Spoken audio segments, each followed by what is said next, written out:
Hey guys, welcome to Wrestling Daze and welcome to this post-show review for WWE Raw. Of course, this is the Raw after SummerSlam, and there was lots of talk going into this about a statement show. It was tweeted out by Sean Ross Sapp. There was actually quite a few accounts saying it, as well as that WrestleVotes put a message out saying that tonight's show was so stacked that USA had even offered them the opportunity to have no commercials in the first part of the show. And that's exactly what we got, actually. We got no commercials in the first part of this show. Now, obviously, if you are not watching live or you're going to be watching it on catch-up or whatever, that doesn't really affect you.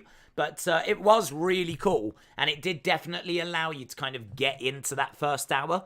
They're not going to do that every week, but it was a nice change. But I don't know that we can point to that as being something long-term that we're going to get from Triple H. But there was definitely things that we can point to that Triple H has tweaked. This, as you can see on screen, if you're watching on YouTube, is titled Evolution, not Revolution. And that's very much how it felt to me. It felt like there was a lot more focus on wrestling. We did not get people like Omos. We did not get 24/7 championship stuff. In fact, the matches we got were actually really impressive. We got the likes of Seth Rollins taking on Montez Ford. We got the likes of Tommaso Ciampa taking on AJ Styles. They were really, really strong matches. We got IYO Shirai, taking on Bianca Belair. Like, some of these matches, when you go through them, these are pay-per-view quality matches.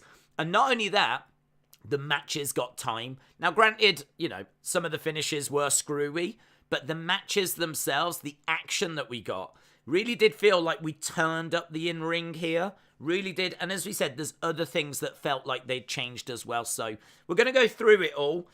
We've got about 20-odd images to go through. So the show began with Becky. She made her way out. Obviously, her arm in a cast, in a sling type thing.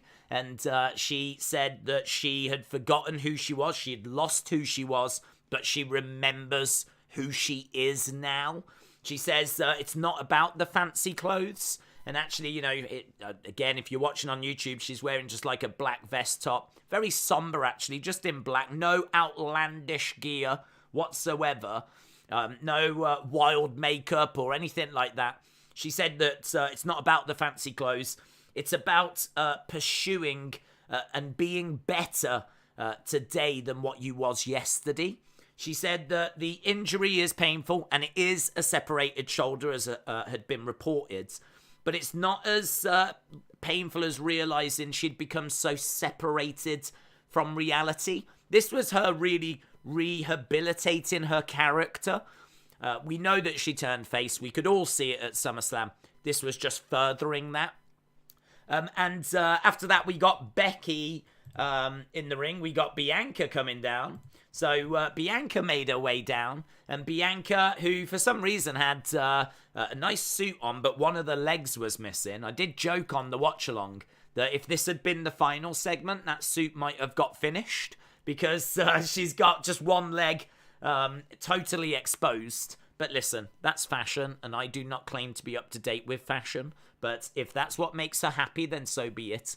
But she got into the ring, and she basically said, Becky, you are the man. I can confirm that you are the man. There was a real show of respect between these two. Becky said, look, I'm going to throw over to you. It's yours now, B. She left the ring, and she went out back, and basically Bianca didn't really say much. She was just saying that she knows getting the respect of someone like Becky means a lot, and it matters. She also said that she knows there's a target on her back. Kind of as she was saying these words, we see a camera racing backstage, and Becky is down backstage being attacked by Bayley, Iyo Sky, and Dakota Kai. So a backstage attack just moments after we'd seen Becky kicking off the show. As we said, she walked away whilst Bianca was talking, and she was attacked backstage. Bianca would race to the back to try and help Becky and come to her aid. Of course, Bayley and Control, whatever they're being called, scuttled off, ran away. That kind of obviously set up later in the show.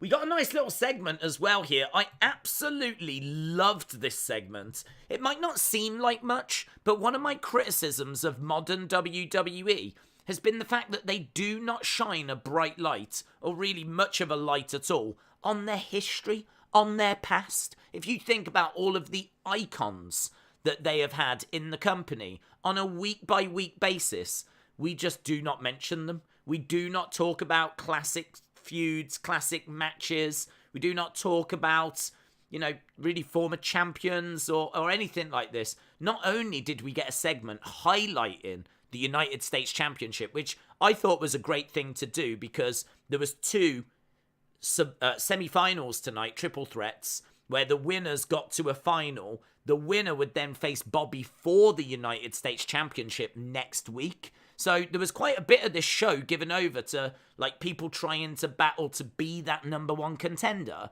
So you might as well tell them why it's so important and why it's so prestigious and show them some of the former champions. So we got a look at the original championship. We had a look at the likes of Dusty and Ric Flair and John Cena, and we just got little clips and little bits of footage.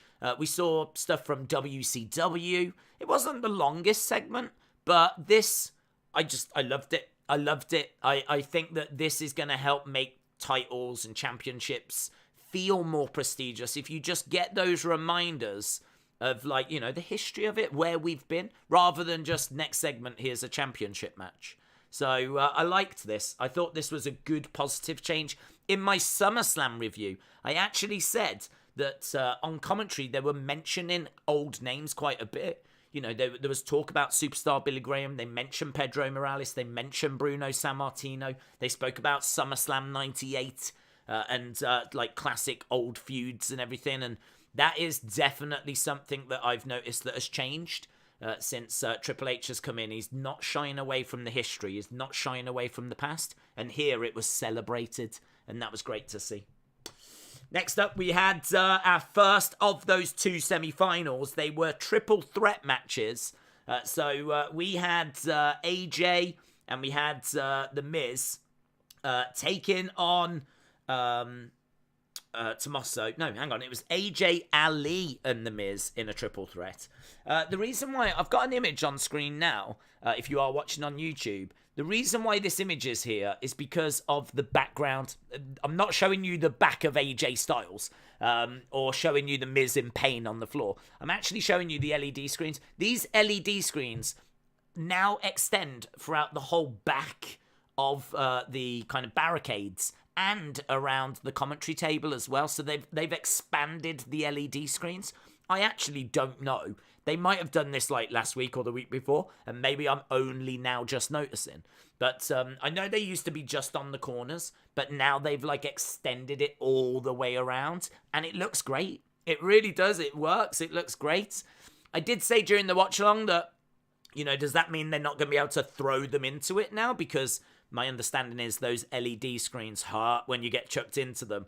And so maybe they're not going to be able to use those kind of back barricades anymore. They'll have to just focus all their attacks on the front barricades, which, there's no drama there. You can easily do that, but just something to think about, something worth bearing in mind. So we got that, and at the end of this one, this first semi-final, saw AJ plucking Ali kind of out of the air, grabbing him, hitting a Styles Clash onto The Miz. It was really cool. It was a really great looking spot. And it was really nice. I've got an image on screen on YouTube right now of that moment of the Styles Clash being delivered. So it was a victory for AJ Styles. It was the way that people wanted it to go. And what we have to say is at this point, we're about half an hour into the show. Crowd are awful. The crowd are so quiet. So quiet. I mean, if you was there and you're going to tell me that you was making loads of noise, the only thing I can say is it did not come across on TV. It really felt like in this match in particular, there was a few nice moments. I mean, I will admit this was not a 5-star classic. Far from it. but there was definitely bits that the crowd could have got into, and it was all subdued and a bit muted, and a more passionate crowd would have really helped this Raw. But the crowd were quite quiet, quite subdued. But at least we got an answer to our first semi-final, and it was AJ Styles that would go on to face whoever would win the triple threat coming up later. This was interesting as well. Backstage, we saw Bayley, Iyo Sky, Dakota Kai walk in the backstage corridors. They got interviewed, and as they were chatting and they finished, they went to go to the door just as the Usos were coming in. And so I think it was Sarah Schreiber just grabbed the Usos, started interviewing them. It was just a really interesting way to go from one interview into another interview. And it's not something that I've seen them do too many times before. Just kind of literally like, there's superstars milling around just trying to grab them as and when they appear. I kind of like that. It feels real. It feels like there's a hustle and a bustle backstage. I kind of like that. Rather than it just being like, let's go to Kayla Braxton in that fake ring that they've got backstage where they do the interviews. This just felt a little bit more realistic. And as we said, as one interview ended, Sarah Schreiber just grabbed the opportunity to speak to the Usos who had just walked through the door. So just another little thing that I liked that I thought was worth mentioning. Next, after that, we go to the ring. We know that Becky was beaten up, and Seth absolutely could not have cared less. His wife was beaten up. She's already injured. Now she's been brutally attacked. And he, of course, was in the ring cackling away, loving life. He was saying that, it's been obviously great for him. He's injured Riddle, and he's absolutely loving that. And he was laying into Riddle. I did wonder if we would see Riddle, but we didn't, actually. We didn't get Riddle at all. What we did get was the Street Profits. The Street Profits came out. This felt a bit weird, a bit clunky. Seth was having to get them over as being like Riddle's boys or something. He was like, I know you're in cahoots with Riddle and all this kind of stuff. And basically what this led to was a match. So it was going to be Seth against one of the Street Profits. They end up doing rock, paper, scissors. And I've got a still image here. Just as Angelo Dawkins was doing the rock, paper, scissors thing, Montez just grabs the ref and runs to the ring. So we don't get a rock, paper, scissors. We actually get Montez just grabbing the referee and just rushing off, and Dawkins just lets him have the match. I did wonder if that was going to be a heel turn. I did wonder if there was going to be something there, but it was just a cheeky little move by Montez, to be honest. But what we did get was Seth Rollins against Montez Ford, and this had some really great moments in it as well. So, as we said, a lot of the wrestling tonight was actually all right. I don't know that there was anything that got to like 5-star classic, but definitely message sent that we are giving matches time, and we are going to have more wrestling on Raw than what we've been seeing. What's being sacrificed is Reggie and 24/7 stuff, and as we said, people like Omos have been sacrificed as well. So anything that's just, when you tend to get, Chad Gable in a one-on-one match with Jey Uso or something, like those kind of matches seem to have gone, and now we're getting some real star power here and matches that matter. We had a couple of matches that were triple threats and the winners went to a final, and then that final, whoever won that at the end of the show would be facing Bobby next week for the United States Championship. And of course our main event tonight was for the Tag Team Championship as well. So, and Bianca Belair would end up having a match with Iyo Sky. Obviously, a lot of bad blood there at the moment, so that makes sense as well. They tried to position this as not being about momentum, but more being about the Street Profits kind of standing up for Riddle. So this didn't really have like a purpose per se, but I suppose there was a bit of a reasoning as to why we got it. So we got the match anyway, and as we said, it was very good. Crowd still quiet. And basically it ends with Seth getting a curb stomp, getting the victory over Montez. What I said on commentary, on the watch-along, was I wonder if this was a tryout in a way. I wonder if this is Triple H saying, okay, give me Montez against Seth. If it goes well, if the match goes well, then what we'll do is we'll look to have Montez go solo. Maybe this was a tryout to see what he's like as a single star. I can't say that's what happened, but there's a little bit of a feeling of that. Basically, after this curb stomp, Seth goes for the pin. And then he goes to curb stomp him again, but Dawkins comes down and prevents that from happening. So Dawkins clearly still on the same page as Montez Ford's. Next, we then get this, which is Asuka against Alexa. I don't remember this being a match that was made like last week or anything, but we get Asuka against Alexa. Match was going well. Nice little back and forth. There was some good action in there. Again, another big high-profile match. Asuka against Alexa. Unfortunately, it doesn't get a satisfying conclusion because, once again, we get Bayley, we get Dakota Kai, we get Iyo Sky come down, start beating up on both women out of nowhere. Just starts beating them up. And, of course, this would lead to Bianca coming down and making the save. And Bianca would demand that she would get a match against one of these women later. And so the match is made Bianca against Iyo Sky. Next match. This is our second triple threat match. So the winner of this will face AJ. And so we got Ciampa, we got Dolph, we get Chad Gable. The image I'm showing on YouTube right now is of Chad Gable delivering a flying headbutt. Now, I don't know if this is a move that goes wrong or if he is just doing a flying headbutt. But to my knowledge, flying headbutts have been banned in WWE.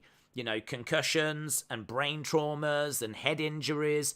It's very, very serious stuff. I don't think there's anyone really calling for a flying headbutt to come back. But we did see one here from Chad Gable. And I seriously cannot recall the last time I saw one in WWE. So it was something I saw that made me sit up and really made me take notice. And I don't know if it's a mistake. I don't know if it got cleared and checked, or I can't imagine they're bringing them back. But certainly feels like some of those banned moves have definitely, we're seeing some movement on that now. So just something, again, that I thought was quite interesting. Well, end result is that Tommaso Ciampa got the win. He pins Chad Gable, and so it is going to be Tommaso Ciampa taking on AJ Styles, and the winner would face Bobby Lashley next week. Again, I mean, look at the matches that we've had here. I mean, they are very impressive. It is sending a statement of sorts, but just maybe not the high-profile statement that we were all hoping for. I was definitely expecting a return, a surprise, something along those lines. We don't get it. I mean, I can't say we don't really get it. We just don't get it. But even so, I thought that a lot of what we was getting was satisfying. I was quite satisfied with what I was getting. This didn't feel like a chore to watch, but definitely felt like we were doing something a bit different. I think what I would like, though, is they are going to need to find a way of putting in some humour. I think there was a lack of humour in this show. I think that they still need to find a way of putting in, you know, you can't just have match. Well, you can, but I do think they're going to have to find a way of putting in some comedy, putting in some humour. It's just some of the comedy sections we were getting before were just roll your eyes comedy. They weren't really funny. They were just kind of... But here, there was a lack of it, so I think it probably could have done with that, just to keep things, you know, bouncing along quite nice. So, Ciampa wins, as we said. Next segment that we get is the Rated R Edge segment. Now, this is noteworthy because it's Rated R Edge. It is not Brood Edge. It's Rated R Edge. He does do a promo, and he says, did you notice last night me having to pull myself out of the hell that you put me in? And he was talking to Judgment Day. So really, I think what we've just had is a lot of symbolism. I think we've had a lot of symbolism. I think what we've had is vignettes. I think those vignettes were to show the dark place that Edge had gone to. I think that then led to SummerSlam, which was like Brood Edge. And as we said, him pulling himself out of that hell that Judgment Day had put him into. And now here he is, he's up and running. And the reports were correct. It is Rated R Edge. Obviously, a lot of people were hoping that he was not going to come alone. It seems like he's come alone. He was alone last night. There was nothing teased here. There was nothing here in regards to someone else coming. So it does look like he has returned on his own. He says, now we both get what we want. Talking about like the fans wanting Rated R Edge, and Edge gets what he wants because he's going to get his hands on Judgment Day. Said that he set up Judgment Day to help underutilized talent, and talks about how they basically turned on him and how he's now going to end Judgment Day. So pretty straightforward stuff. This was not a long promo. The most noteworthy thing here was that he was on his own, nothing teased for the future, and that he is Rated R Edge. Big smile on his face, loving life. Next, we went backstage, and we got Bayley, Iyo Sky, Dakota Kai. They were all over the show, absolutely all over this show. And Bayley, there's a few things here. She said, I'm sure you got a lot of questions, but soon we will be in control. She didn't make a big deal out of the word control, but it is believed that's going to be the name. But there was no confirmation of that. I don't know if maybe this is what they want to go with, and it's just not confirmed yet. But there was no confirmation that Control is going to be the name. She has sent out a few tweets that definitely point towards that being the name. But as of now, I cannot sit here and say that is 100% the name. But she did say that line of, soon we will be in control, mentioning Control. And also, Dakota Kai said, we know how to play the game, which I thought was such a good line, because it's kind of like, we know how to play this, we know what we're doing, but also it means we know how to play Triple H, because Triple H is the game. We know how to get what we want. We know how to play the game. So I really like that. I thought that was really, really clever. So basically, we then get Bianca against Iyo Sky. Of course, that match was made earlier, as we said. And what would happen here is, unsurprisingly, big brawl. Big brawl. This match would go for a while, actually. Down would come Alexa. Down would come Asuka. Of course, they were attacked earlier. They're siding with Bianca. Obviously, you've got Bayley. You had Dakota at ringside as well. They're with Iyo. This is all setting up for a big six-woman. We did wonder how this would play out. And this probably wasn't the first choice, because Becky would have been involved in this. But this is where we are. Bianca, Alexa, Asuka, and Bayley, Dakota, and Iyo on the other side. So I don't mind it. I don't hate it. Again, lots of theories, lots of thoughts as to who could have been involved in this. But this is how it played out. But again, big brawl. We got Adam Pearce coming down, loads of refs coming down. This was a big brawl, and it took quite a bit of time to separate them. There was definitely some energy and excitement to this. Again, crowd for me, a little bit flat. Definitely feel with a Chicago crowd that would have been losing their minds.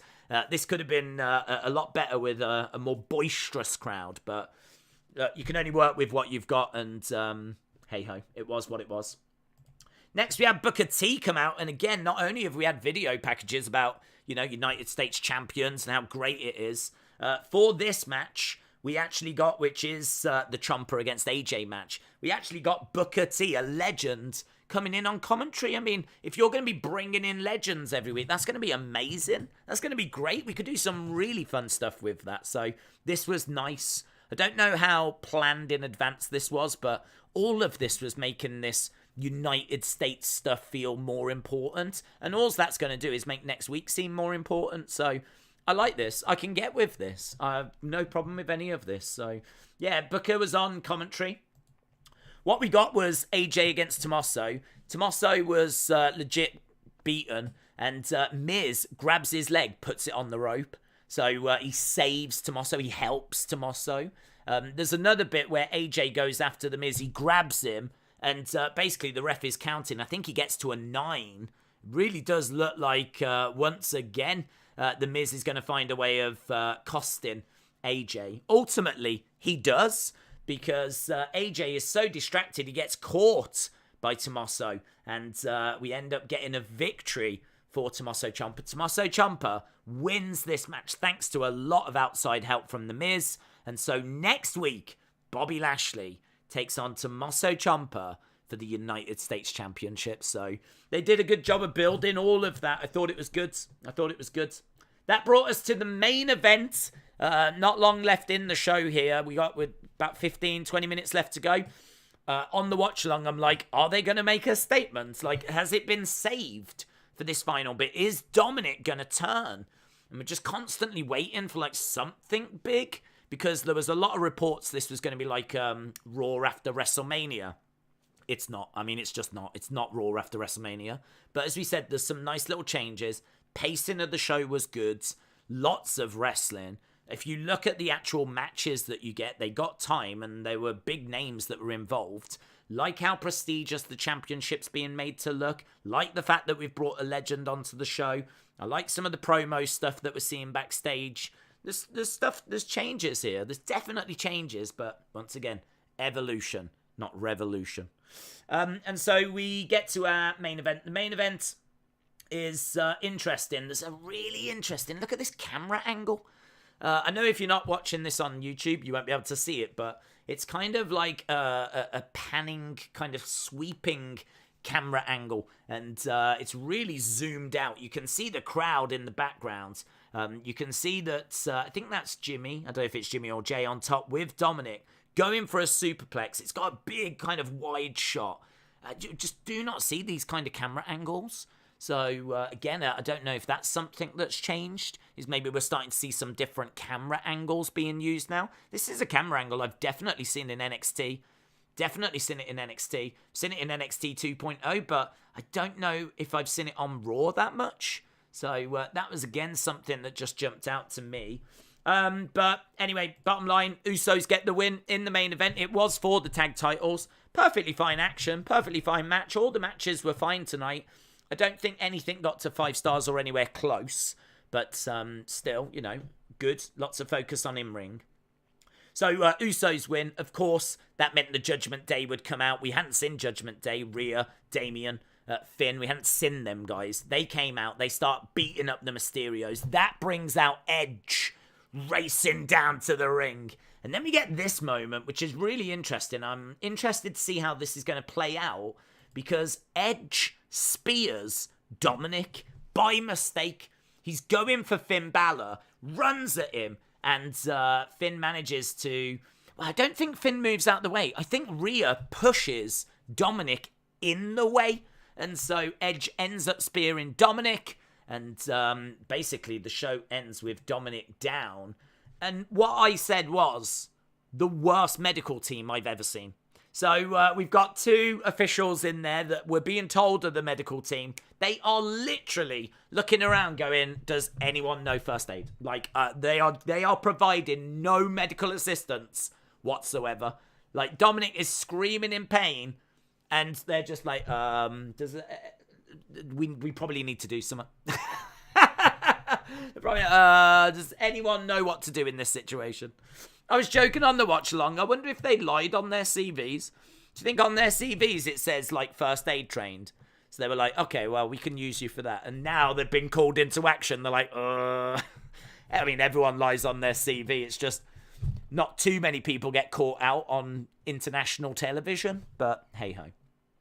So there we go. I mean, if you want a statement being made, that is quite the statement right there. Look at that. Dominik Mysterio down in pain. That is quite the statement. So, yeah, it's, listen, not the statement show that people wanted, but still an interesting, noteworthy show. And, you know, a good show overall, I would say.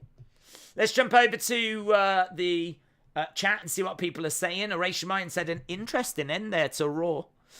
One video game dude said they should have kept him in with that Brood remix entrance from SummerSlam. They gave him his old entrance music. It was a waste of a vignette, I think. I think the vignette was definitely designed to get people talking, and it achieved that. I do think that people got a bit carried away with reading into things. I think people have got themselves in the mindset now. Not everyone, but, you know, a few people out there have got themselves into the mindset that everything has got deep meaning and needs to be decoded. And when that is just not the case, you know, that not everything that WWE is putting out is meant to be, like, ripped apart and decoded. They'll put a few little things in for you.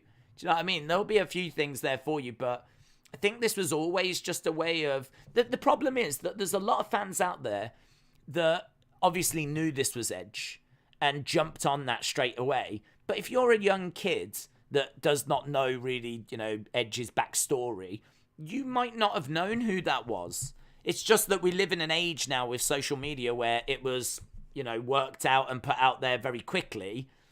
And then that's not going to be satisfying, is it? That's not satisfying anymore because it got worked out so quick. Well, it's going to be Edge because these are his past opponents. As a result, now you try to find that little bit more that's in there. But unfortunately, it looks like they didn't have any more planned on this one. So I don't know. Look, we'll have to see. I mean, we've obviously only just begun with the Triple H era. So I'd say there's still plenty of things, tricks up his sleeve, plenty of things he can do. It's just we didn't necessarily get it this week. Ledger Killer said, I liked the Bianca Belair match. Well, we will be going over to the scores in a second. Are entrances overrated now? Are entrances overrated? Well, I don't think that we need to worry about entrances so much. I mean, seeing every week time being given over to the entrances that we know. Do you know what I mean? I mean, we see Bianca's entrance, her swinging her hair all the time. Like, we just don't need to see it all the time. So if they've dialed back on that, or if they do dial back on that, I don't think that'll be the biggest loss. So I think like when you get like big matches, like your main events and stuff like that, I think you should do it. But by and large, I don't think you need to do it for everyone. I just think I've always seen it as a way of killing time, to be honest. I've always seen it as a way of killing time because big stars, if you're there live, you're going to see it, but do you need to see it every week on TV? No Sasha or Naomi tonight, no, but enough smoke out there for me to believe that they're back. I believe they're back. I believe they're on the way. It just seems like tonight's statement Raw never quite happened, and no Sasha or Naomi. But I still expect them to come back. Michael said, the flying headbutt wasn't banned. It's a tragic accident that happened with Benoit because of CTE, which is from a lot of bumps that NFL players have had. It was in his autopsy. I don't know that that's true, Michael. I seriously don't know. There is a list of banned moves. There is a list of banned moves in WWE, and I have not been seeing the flying headbutt. I can't say that I've seen that banned moves list, but it would absolutely, following the Benoit stuff in particular, not surprise me that it was banned. So I can't sit here and say that it wasn't. So for me, it was definitely noteworthy that happened tonight. I thought it was very interesting. Do you think Sasha and Naomi will show up on SmackDown? It would be a better choice because Raw's roster is now stacked. It's a really good point. Big Bad Wolf Gaming, that's a really good point. I think there is a chance that happens because you're right. I mean, with Bayley, Iyo, Dakota in particular now coming up to Raw, then do you need Sasha and Naomi to be on Raw as well? So it's a really good point. It's now banned. Lars Sullivan did it 3 years ago. I can't remember Lars Sullivan doing it, and I seriously can't remember Lars Sullivan doing it. I can't remember him doing it on a main roster, and that was 3 years ago. Honestly, I have to put my hands up and saying I haven't seen the banned list. But I think if we're saying that someone did a move, it's not banned because someone that's now released did it 3 years ago. I don't know, dude. Daniel Bryan used it in big matches, says Nando. In a week or two, Dominik will turn heel, says Jamie. Unbroken said, I agree. Do it for main stuff like you would opening bands at a show. Lateral says, hey. James said, the flying headbutt has been used. Daniel Bryan and Gable both have it in their arsenal, but use it sparingly. James said, Theory wasn't on Raw because his uncle passed away. That's interesting. I didn't hear that, James. Appreciate it. Rizwan said, has anyone got an answer today? Was Raw good or not good? Well, I've got an answer because I can go over to the live scores, which we've got. So let's have a look. Live scores, I can tell you that live scores were 8 responses said 7.5, 7 responses said 8.5, 7 responses also said 8, another 7 responses said 7. So at the moment, we've got an out-and-out leader, and it's 7.5. Out-and-out leader at the moment, 7.5 for this Raw. So I do think it probably left people a little underwhelmed because there was so much talk about a statement show. And that was everywhere on social media. And I don't think you can say this was that. But I do think there's definitely things in this show that point to change. I think you can point to things in this and go, that's Triple H, that's Triple H. What was your favourite part? Edge. Same old Raw, no 24/7 stuff, just a handful of roster talents that got to be the central focus. A really good Raw under Triple H, a new era show. Okay, so what you're saying is it's not the same old Raw. I'm expecting to see Sasha and Naomi on SmackDown.